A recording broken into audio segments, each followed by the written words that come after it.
कैसे हैं आप सभी लोग। आप सभी का स्वागत है अपने YouTube channel learn with focus पर। आज हम पढ़ने वाले हैं उसी आधुनिक भौतिकी के पार्ट को आगे बढ़ाते हैं, जिसमें लिखा हुआ कि नाभिक का स्थायित्व क्या होती है, मतलब स्टेबिलिटी ऑफ न्यूक्लियस।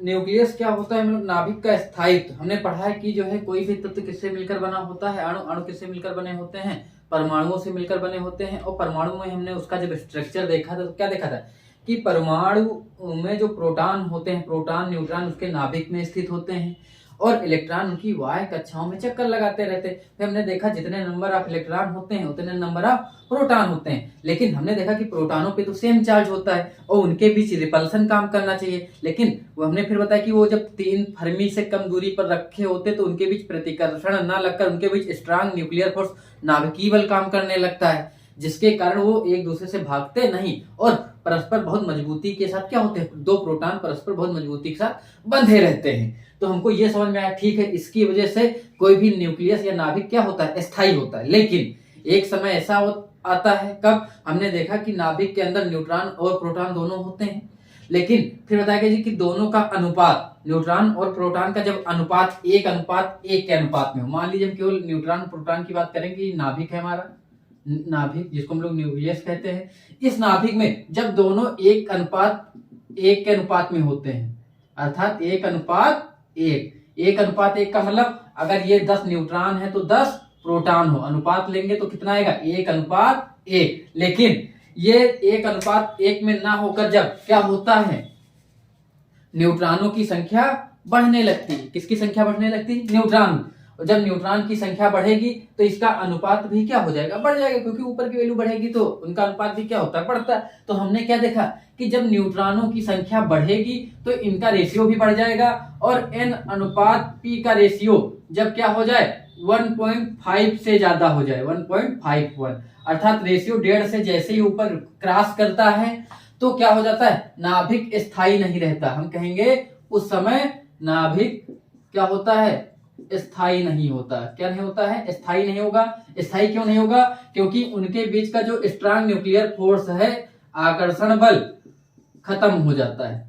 आकर्षण बल खत्म हो जाता है, अर्थात हम कहेंगे नाभिक का स्थायित्व खत्म हो जाता है, उनके बीच प्रतिकर्षण बल काम करने लगता है और वो तत्व, वो एलिमेंट अपने नाभिक को फिर से अपना स्थायित्व प्राप्त करने के लिए 3 अल्फा बीटा गामा रेज का क्या करता है, अल्फा बीटा गामा रेज का क्या करने लगता है, वो उत्सर्जन करने लगता है, जो हम रेडियो एक्टिविटी में पढ़ेंगे। ठीक है, रेडियो धर्मिता, वो कौन सा गुण कहलाता है, रेडियो धर्मिता। तो वो वाला पार्ट उसमें चला जाएगा। जब हम रेडियो धर्मिता पढ़ेंगे तो अल्फा बीटा गामा पढ़ेंगे। इतना हमको समझ में आना चाहिए कि अर्थात न्यूट्रॉन और प्रोटॉन का रेशियो जब 1:5 से ज्यादा हो जाता है और इस समय कोई भी नाभिक क्या होता है, स्थायित्व, कोई भी तत्व स्थायी नहीं रह जाता है और वो अल्फा बीटा गामा कणों का क्या करने लगता है, उत्सर्जन करने लगता है। और इस स्थिति में क्या होता है, वह तत्व रेडियो धर्मी हो चुका होता है। जैसे सामान्य अवस्था में जो 82 से ऊपर वाले जितने भी तत्व हैं, 82 से ऊपर वाले जितने भी तत्व हैं, परमाणु क्रमांक कितना हम बोल कह रहे हैं, 82, अर्थात 82 से ऊपर वाले जितने भी तत्व हैं वो सब क्या होते हैं, रेडियो धर्मी होते हैं। क्या होते हैं, रेडियो धर्मी। और वो क्या करते हैं, अल्फा बीटा गामा कणों का रेज का उत्सर्जन करते हैं और जब तक वो फिर से 82 को नहीं प्राप्त कर लेते हैं तब तक उत्सर्जित करते रहते हैं। तो इसकी बात हम बाद में करते हैं। तो यहां तक कि किसी को कोई कंफ्यूजन नहीं होना चाहिए। फिर इसके बाद हम क्या कहेंगे, वो नाभिक का क्या कहलाता है, स्थायित्व कहलाता है। हम क्या लिखेंगे, जिन परमाणुओं के नाभिक में न्यूट्रॉन और प्रोटॉन का अनुपात, जिन परमाणुओं के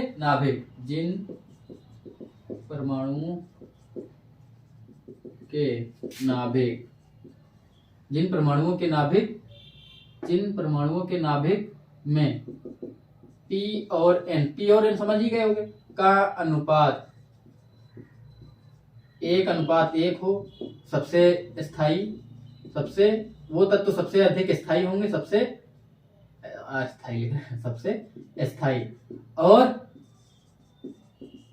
1.5 से अधिक हो जाए, अधिक अनुपात है ना, अधिक हो तो तत्व क्या होता है, रेडियो धर्मी हो जाता है। तत्व रेडियो धर्मी हो जाता है, ठीक है, हो जाता है।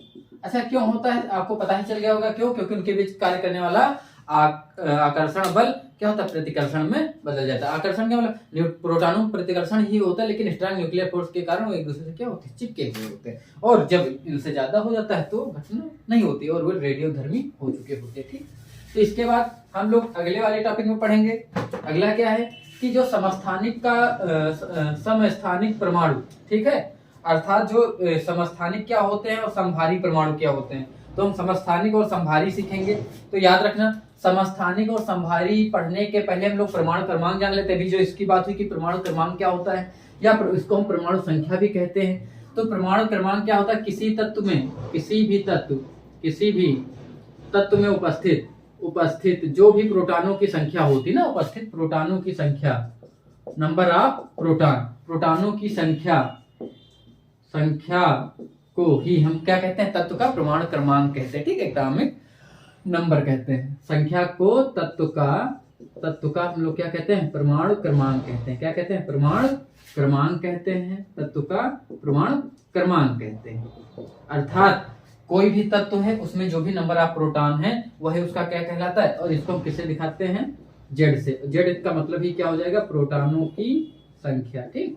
प्रोटॉन और सामान्य अवस्था में यदि तत्व विद्युत उदासीन होता है तो हमने क्या देखा था, उदासीन क्यों होता था, क्योंकि नंबर ऑफ प्रोटॉन और नंबर ऑफ इलेक्ट्रॉन क्या होते थे, इक्वल होते थे।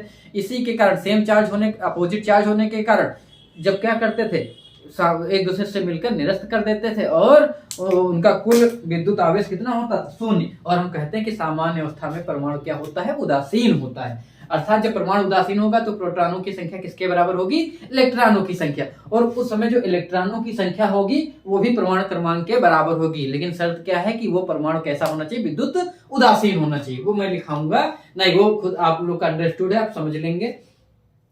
तो परमाणु क्रमांक आपको समझ में आ गया। फिर हम बात करते हैं द्रव्यमान संख्या क्या होती है, इसको हम लोग मास नंबर कहते हैं, ये समझ लेंगे। तो ये दोनों अगर समझ में हमको आते हैं तो समस्थानिक और समभारी आइसोटोप्स और आइसोबार में कोई दिक्कत नहीं होने वाली। तो द्रव्यमान संख्या क्या होती है, किसी भी तत्व में जो किसी भी द्रव्यमान संख्या क्या होता है, तो द्रव्यमान संख्या क्या होता है, किसी भी तत्व में उपस्थित प्रोटॉनों की संख्या और न्यूट्रॉनों की संख्या का योग ही क्या कहलाती है, द्रव्यमान संख्या कहलाती। अर्थात द्रव्यमान संख्या जिसको हम लोग किससे दिखाते हैं, ए से दिखाते हैं, ठीक। द्रव्यमान संख्या क्या होती है, प्रोटॉनों की संख्या प्लस प्रोटॉनों की number of proton plus number of neutron plus न्यूट्रॉनों की संख्या, ठीक है, न्यूट्रॉनों की संख्या। प्रोटॉनों की संख्या को पी से दिखाते हैं और न्यूट्रॉनों की संख्या को हम लोग किससे दिखाते हैं, एन से। तो ए बराबर क्या होगा, पी प्लस एन होगा। और जेड बराबर कितना होता है, प्रोटॉनों की संख्या, तो जेड की हम क्या लिख सकते हैं, पी लिख सकते हैं। और अगर हमको यहां से न्यूट्रॉन निकालना हो तो हम चूंकि पी की जगह जेड लिख सकते हैं, तो यहाँ अगर हम जेड रखें तो ये अगर एन निकालें तो जेड इधर जाएगा तो माइनस हो जाएगा, और हम लिखना चाहें तो यहाँ पे लिख दें, दिखेगा।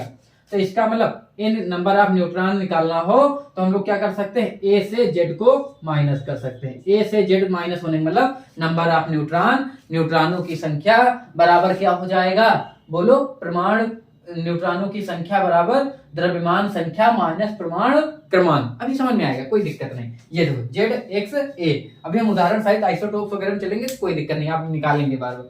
तो उसके बाद हम लोग बात करेंगे परमाणु भार की, इसकी बात हम बाद में करते हैं। पहले हम लोग सीखेंगे किसको, समस्थानिक और समभारी। तो जो समस्थानिक होते हैं वो कैसे होते हैं, समस्थानिक में अंग्रेजी शब्द में क्या लिखा हुआ, आइसोटोप्स एटम्स।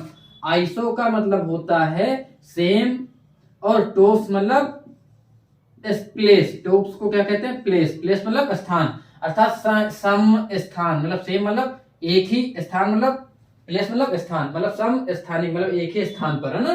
तो इसका मतलब क्या होगा, एक ही स्थान पर। और एक ही स्थान का मतलब क्या, जिनके परमाणु क्रमांक क्या हो, समान हो, वो एक ही स्थान पे पाए जाएंगे, ठीक है। तो क्योंकि जब हम तत्वों का वर्गीकरण जो हम सारणी पढ़ेंगे तो उसमें दिखाया जाएगा कि किनको एक स्थान पे रखा जाता है, किनको अलग अलग। तो जिनके परमाणु क्रमांक समान होते हैं उनको एक ही किसी भी वर्ग में क्या करता है, एक ही स्थान में हम लोग रखते हैं, ठीक है। तो आइसो मतलब सेम, टोप्स मतलब प्लेस, समस्थानिक मतलब जिनके परमाणु क्रमांक समान हो। जिन तत्वों के परमाणु क्रमांक समान व परमाणु भार कह रहे हैं द्रव्यमान संख्या अलग होता है। द्रव्यमान संख्या परमाणु भार एक में कर लेना, ठीक है। द्रव्यमान संख्या कैसा हो? द्रव्यमान संख्या अलग हो क्या कहलाता है? समस्थानिक कहलाता है। क्या कहलाता है? समस्थानिक कहलाता है। हम थोड़ा सा इस वाली हेडिंग को भी मिटा देते हैं, इसको संभाली को पहले इसको थोड़ा सा अच्छे समझ लेते हैं, फिर इसको कराया जाएगा, ठीक।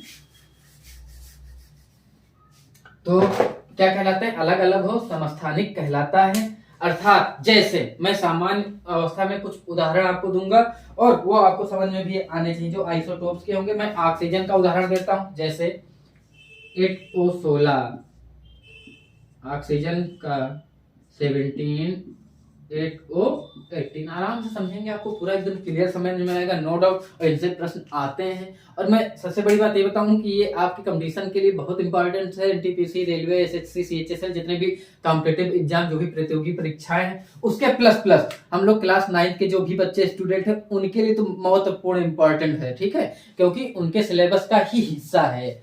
और हम लोग क्या करेंगे? 8O16 देखो इसमें क्या हमने यहां से हम देखें तो ये प्रमाण को कैसे दिखाते हैं? ZXA, X की जगह क्या है? O, अर्थात हमारा यहाँ परमाणु क्या है? परमाणु क्या है? O। ऑक्सीजन परमाणु की बात कर रहे हैं और इस ऑक्सीजन परमाणु में Z क्या है? Z क्या होती है? यहाँ पे आप लोग बोल के देखिए, Z क्या है? Z क्या होता है? परमाणु क्रमांक होता है। अर्थात ये क्या है? परमाणु क्रमांक। ये क्या है? परमाणु क्रमांक। ये क्या है? परमाणु क्रमांक। और परमाणु क्रमांक ही क्या होती है? उसके प्रोटॉनों की संख्या। तो हम लोग यहाँ देख के ही लिख देंगे, Z बराबर क्या होती है? P। और यहाँ पे देखो प्रोटॉनों की संख्या सब में क्या है? तीनों की। प्रोटॉनों की संख्या अगर हम तीनों में दिखाएं, Z बराबर P, और ये कितना है? 8 8 और 8। हम क्या कहेंगे? तीनों के परमाणु क्रमांक कैसे हैं? समान है। और याद रखना, कोई भी तत्व, किसी भी तत्व, उसके इलेक्ट्रॉनों की संख्या से नहीं डिफाइन होता है, उसके प्रोटॉन की संख्या कैसी है। अगर सेम एलिमेंट्स हैं, एक ही तत्व हैं, तो उनके परमाणु क्रमांक कैसे होंगे? एक ही होंगे, ठीक है। तत्व एक ही होंगे, भले उनके भौतिक रासायनिक गुणों में क्या अंतर है, क्या रासायनिक तो अंतर होगा ही नहीं, क्योंकि रासायनिक गुण देखो सबका स्ट्रक्चर एक जैसा है, तो इसलिए रासायनिक ठीक है। हम कहेंगे उनके भौतिक गुण कैसे क्या हैं, उनका मामला अलग होगा। तो हम कहते हैं कि Z बराबर P, अर्थात उनके परमाणु क्रमांक कैसे हैं? एक है। अर्थात हर जिसके भी परमाणु क्रमांक समान होंगे वो तत्व एक ही का होगा। अगर परमाणु क्रमांक अलग तो वो दूसरा तत्व होगा, परमाणु क्रमांक अलग तो अलग तत्व होगा। तो किसी भी एक तत्व का परमाणु क्रमांक एक ही होगा, ठीक। इसके बाद तो 8 8 8 हो गया। अब हम बात करते हैं, ये तो हमारा P हो गया। हम कहते हैं यहाँ पे न्यूट्रॉनों की संख्या निकालना चाहिए। अच्छा, मास नंबर देखें, द्रव्यमान संख्या, ये A है, और A क्या होती है? उसकी द्रव्यमान संख्या। तो A क्या होती है? द्रव्यमान संख्या। मैं इधर लिख दूं, द्रव्यमान संख्या। और ये जो द्रव्यमान संख्या है वो कितनी? 16 है, 17 है, और यहाँ पे कितनी है? 18 है। अब हम ध्यान से जब देखेंगे 16, 17 और किसको? 18 को, ये इनके क्या हो गए? द्रव्यमान संख्या। तो सबकी द्रव्यमान संख्या कैसी है? अलग। इसका 16, इसका 17, इसका 18। तो हम क्या कहेंगे? वो तत्व जिनके परमाणु क्रमांक समान और द्रव्यमान संख्या अलग हो, क्या कहलाते हैं? समस्थानिक कहलाते हैं। लेकिन अब हम न्यूट्रॉनों की संख्या निकालना चाहें तो आराम से निकाल सकते हैं। क्यों? क्योंकि न्यूट्रॉनों की संख्या हमने फार्मूला क्या पढ़ रखा है? बोलो, न्यूट्रॉनों की संख्या A माइनस Z। तो देखो इसका A क्या है? 16, और Z की जगह हम लोग क्या लिख सकते हैं? P लिख सकते हैं, ठीक। क्यों? क्योंकि ये है, तो A माइनस P भी लिख सकते थे। तो 16 माइनस 8 कितना बचेगा? 8 बचेगा। यहाँ 17 माइनस 8 करेंगे कितना बचेगा? 9। 18 माइनस 8 करेंगे कितना बचेगा? 10। तो इसके न्यूट्रॉन 8, इसके 9, इसके 10। तो इस कारण न्यूक्लियस के अंदर का स्ट्रक्चर में प्रोटॉन और न्यूट्रॉन अलग अलग हैं। अर्थात इसके अंदर P और N, इसमें भी P और N। तो पहले सब में प्रोटॉनों की संख्या तो एक ही है, तो पहले में कितने प्रोटॉन थे? 8, न्यूट्रॉन 8। दूसरे में P कितना? 8 ही है, ये 9 हो गया। तीसरे में ये 8 है, ये 10 हो गया, ठीक। तो P और N में क्या P सेम है समस्थानिक में और N लगातार क्या हो रहा है, बदल रहा है। और हमने समस्थानिक के जो यूज पढ़े हैं वो हम लोगों ने पहले से ही पढ़ रखा है, ठीक है। तो सबसे बड़ी बात कि जो इनके रासायनिक गुण होते हैं हमने अभी बता दिया, रासायनिक गुण क्या होंगे, समान होंगे। रासायनिक गुण क्या होंगे, समान होंगे। लेकिन याद रखना भौतिक गुण कैसे होते हैं, कभी कभी ऐसा पूछ ले अगर ऑब्जेक्टिव में, तो आपको याद होना चाहिए भौतिक गुण कैसे होते हैं, असमान। लेकिन भौतिक गुण अलग अलग, भौतिक गुण अलग अलग होते हैं, सबके भौतिक गुण क्या होंगे, अलग अलग होंगे। ये आपको एकदम याद होना चाहिए, ठीक है। भौतिक गुण क्या होंगे, सबके अलग अलग। मैं एक और उदाहरण बताता हूँ, हाइड्रोजन का उदाहरण बता दूं, क्योंकि मोस्ट इम्पोर्टेंट आप लोग बचपन से हाइड्रोजन का ज्यादा पढ़ते हैं। तो हम अगला क्या एग्जांपल इसी का पढ़ लें। आइसोटोप्स का कौन सा, हाइड्रोजन का, ठीक है। 1H1 1H2 और 1H3। इसमें भी देखो सब में प्रोटॉनों की संख्या क्या है, एक एक है, अर्थात इसमें भी सेम क्या है, बोलो एटॉमिक नंबर इनका कैसा है, सेम है। और मास नंबर क्या है, अलग अलग है। तो इसका मतलब यहां भी अगर P सबका 1 1 और 1, N पहले में N कितना, 0। याद रखना एक प्रश्न और कि केवल एक हाइड्रोजन ही सामान्य हाइड्रोजन है, कैसा है, सामान्य हाइड्रोजन। सामान्य हाइड्रोजन को छोड़कर सामान्य हाइड्रोजन में न्यूट्रॉन क्या होता है, शून्य होता है, ठीक है। और बाकी कोई भी तत्व प्रकृति में ऐसा नहीं जिसमें न्यूट्रॉन ना हो। तो सामान्य इसमें क्या होगा, न्यूट्रॉन की संख्या क्या होगी, शून्य, न्यूट्रॉन नहीं पाया जाएगा, ठीक। और उसके बाद इसमें कितना, 2 से 1 माइनस करेंगे, 1 बचेगा। 1 मिनट फोन आ रहा है। फिर इसमें हम लोग देखेंगे कि न्यूट्रॉन, क्योंकि 2 से 1 माइनस किया, कितना बचा, 1। और इसमें 3 से 1 माइनस करेंगे, कितना बचेगा, 2। यहाँ पे न्यूट्रॉनों की संख्या 2। अच्छा एक चीज और हमको समझ में आती है, क्या कि हमने क्या पढ़ा था कि नाभिक का स्थायित्व किस पर डिपेंड करता है, कि प्रोटॉनों न्यूट्रॉनों की संख्या कैसी है। तो सबसे बड़ी बात देखो, इसको इस वाले को हम लोग कहते हैं प्रोटियम कहते हैं, ठीक है। अभी बाद में लिखते हैं, बाद में लिखेंगे। सबसे पहले देखो कि यहाँ पे अनुपात, अगर हम प्रोटॉन और न्यूट्रॉन का अनुपात लें तो कितना है, 1:1। और यहाँ पे अगर हम इनका रेशियो लेते हैं तो कितना आता है, देखो न्यूट्रॉन का अनुपात 2 और प्रोटॉन का अनुपात 1। 2 अनुपात कितना है, 1। दोनों की संख्या का अनुपात निकाला। और हमने क्या पढ़ा कि जब भी 1.5 से अधिक होगा तो वो स्थायी नहीं होगा, अस्थायी हो जाएगा, रेडियोधर्मी हो जाएगा। अर्थात जो 1H3 है ये वाला तत्व क्या है, रेडियोधर्मी है। कैसा है, रेडियोधर्मी, ठीक है। ये कैसा तत्व है, रेडियोधर्मी तत्व है। आपको ये एकदम क्लियर होना चाहिए कौन सा तत्व होगा, रेडियोधर्मी।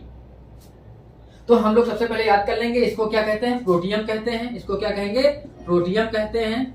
इसको ड्यूटेरियम कहते हैं, क्या कहते हैं, ड्यूटेरियम कहते हैं। और इसको ट्राइटियम भी कहते हैं। इस वाले को क्या कहते हैं, ट्राइटियम, ठीक। इसको क्या कहेंगे, ट्राइटियम कहेंगे। जो 1H2 है इसका उपयोग हाइड्रोजन बम बनाने में भी किया जाता है। हाइड्रोजन इस वाले समस्थानिक, ये समस्थानिक ही तो है 1H2, हाइड्रोजन के तीनों समस्थानिक है।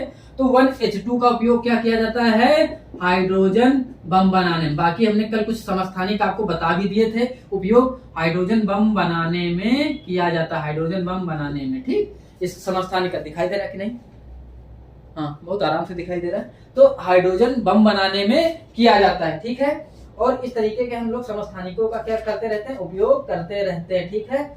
और इसी प्रकार जो फास्फोरस का हमने बताया था, फास्फोरस 32 समस्थानिक का उपयोग किसमें किया जाता है, रक्त के कैंसर। फास्फोरस 32 का उपयोग हम लोग किसमें करते हैं, जो है रक्त के कैंसर में करते हैं। इस और बाकी जितने भी आपके समस्थानिक हैं सामान्यतः मैंने सारे करा दिए हैं, आपको उसमें कोई कंफ्यूजन नहीं होनी चाहिए। और कोबाल्ट 60 समस्थानिक कल हमने बताया था कैंसर के उपचार में करते हैं, आपने वो भी याद किया था। और इस प्रकार जो है हमने यूरेनियम 235 का नहीं बताया है। यूरेनियम 235 समस्थानिक का उपयोग हम क्या करते हैं, परमाणु भट्टियों में बिजली के उत्पादन में भी करते हैं। किसका, यूरेनियम 235, ठीक है। 92 यूरेनियम 235 होता है। इसके समस्थानिक का प्रयोग हम किसमें करते हैं, बिजली परमाणु भट्टियों में बिजली बनाने में किया जाता है, बिजली के उत्पादन में हम लोग करते हैं। तो आपको आई होप आपको सब कुछ समझ में आया होगा, एकदम क्लियर होगा कि समस्थानिक क्या होता है। और अब हम लोग समस्थानिक को छोड़कर आगे क्या बढ़ते हैं, क्या नाम है, समस्थानिक हो गया ना, हाँ, समभारी, जो भी समभारी तत्व हैं, समभारी परमाणु के बारे में जानेंगे कि क्या। हम लोग जानते हैं कि जो समभारिक है, समभारिक अर्थात क्या, जो जिनके क्या हो, परमाणु क्रमांक भिन्न भिन्न हो, ठीक है, परमाणु क्रमांक, वे तत्व जिनके क्या हो, परमाणु क्रमांक क्या हो, भिन्न भिन्न, लेकिन द्रव्यमान संख्या, और द्रव्यमान संख्या को हम लोग किसे दिखाते हैं, ए से ना, मास नंबर, द्रव्यमान संख्या कैसी हो, बोलो, द्रव्यमान संख्या समान हो, द्रव्यमान संख्या समान हो, क्या कहलाते हैं, समभारी कहलाते हैं। याद रखना, आइसो मतलब फिर वही कहानी, सेम, और बार्स मतलब क्या, जो है द्रव्यमान संख्या कहलाते हैं। मैं 2-3 उदाहरण लेता हूं। मैं सबसे पहला उदाहरण एक यही दे देता हूं आपका, सोडियम और मैग्नीशियम का, कि जो Na-24, मैग्नीशियम इसका Mg24 और ये 12, ठीक है। तो हम क्या देखते हैं, यहाँ पे इसका परमाणु क्रमांक कितना है, 11 है, यहाँ पे परमाणु क्रमांक कितना है, 12 है, अर्थात परमाणु क्रमांक अलग है, लेकिन मास नंबर दोनों के कैसे हैं, देखो, मास नंबर दोनों के कैसे हैं, एक जैसे हैं। इसका मतलब दोनों का ए एक जैसा है, ए सेम है, और जेड क्या है, अलग, इसका जेड 11, इसका जेड 12, और जेड को ही हम लोग क्या कहते हैं, पी। तो हम लोग अगर दिखाना चाहें तो यहाँ का पी 11, यहाँ का पी 12, और हमको अगर न्यूट्रॉनों की संख्या निकालनी होती थी तो हम लोग क्या करते थे, ए से इस जेड को माइनस करते थे, अर्थात 24 से 11 को घटाएंगे तो न्यूट्रॉनों की संख्या यहाँ पे कितनी आ जाएगी, 13 आएगी, और यहाँ पे न्यूट्रॉनों की संख्या 12 आएगी, ठीक है। तो चूंकि हमको पता है मास नंबर कितना होता है, इन दोनों का प्रोटॉन और न्यूट्रॉन का योग ही होता है, और ये 24 है, यहाँ भी कितना, 24 है, ठीक। तो आपको एकदम क्लियर हुआ होगा, आई होप। और इसके बाद एक मैं और उदाहरण ले लूं, तो एक उदाहरण मैं आपको दे देता हूं कैल्शियम का, और किसका दे देता हूं, आर्गन का दे देता हूं। एक मैं दे देता हूं कैल्शियम का और आर्गन का। तो दोनों के हम देखते हैं क्या, यहाँ पे मास यूनिट दोनों के कैसे हैं, एक जैसे हैं, और जो आर्गन इनका कैसा है, ये अलग अलग है, ठीक है।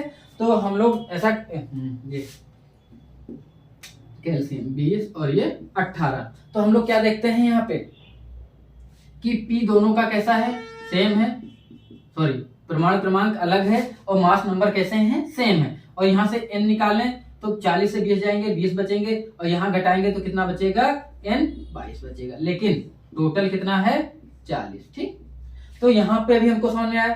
और याद रखना, इनको आवर्त सारणी में अलग स्थान पे रखा जाता है, क्यों, क्योंकि इनके परमाणु क्रमांक अलग है और ये तत्व भी अलग। हमने क्या बताया, किसी भी एक तत्व का परमाणु क्रमांक कैसा होगा, एक जैसा। तो चूंकि ये तत्व अलग है तो इनके गुण भी अलग हैं, तो इनके भौतिक और रासायनिक गुण दोनों अलग होंगे। इसका रासायनिक स्ट्रक्चर भी आपको अलग अलग ही दिख रहा है, तो इनके जो भौतिक और रासायनिक गुण क्या होंगे, अलग अलग होंगे, और इनको आवर्त सारणी में एक अलग स्थान पे रखते हैं। और जो संभारी होते हैं तो इनको आवर्त सारणी में क्या करते हैं, हम लोग अलग स्थान पे रखते हैं, ठीक है। इसके बाद आपको एकदम इसमें कोई कंफ्यूजन हो तो आप लोग कमेंट बॉक्स में बिल्कुल बताइए, तुरंत बता सकते हैं, नो, अगर कोई भी कंफ्यूजन है। और इससे ज्यादा इससे इतर आपका इसमें अब आएगा भी नहीं।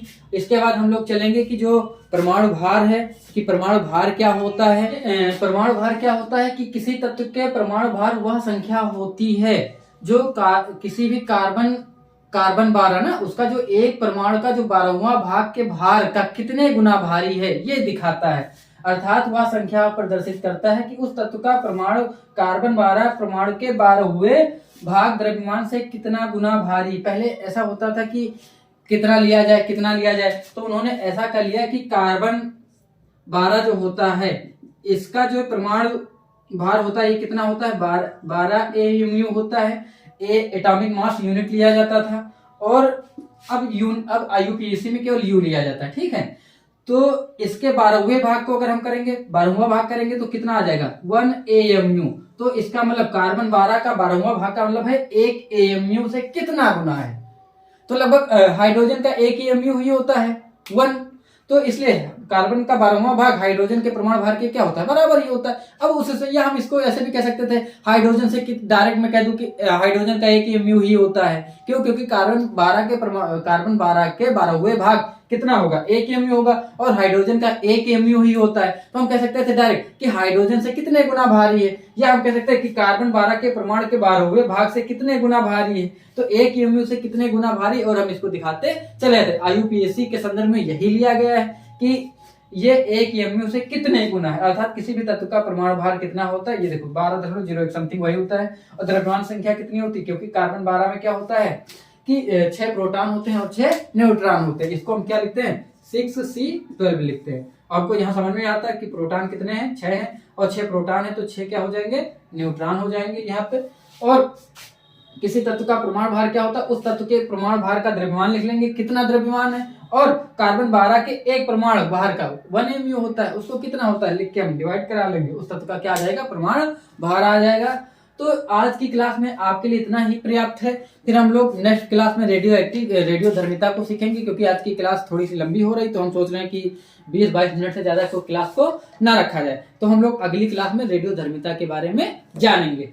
तो आज की क्लास को अच्छी लगी हो, अगर इसमें कोई भी डाउट है तो आप लोग बिल्कुल कमेंट में बेझिझक पूछिए। हमारी टीम आपके लिए पूर्णतः प्रतिबद्ध है कि आपके। और अब हाँ, मैं एक सूचना और देना चाहूँ कि मैं चाहता हूँ कि मैं NTPC CBT 2 का जो प्रैक्टिस सेट है, मैं डायरेक्ट उसको जो है सॉल्व कराता रहूँ, ठीक है। और उसकी PDF पेपर भी आपको हमारे Telegram channel learn with focus पर मिल जाएंगे। और आप हमारे चैनल से जुड़े रहेंगे तो मैं आशा करता हूँ कि आप के लिए ही बेहतर होगा।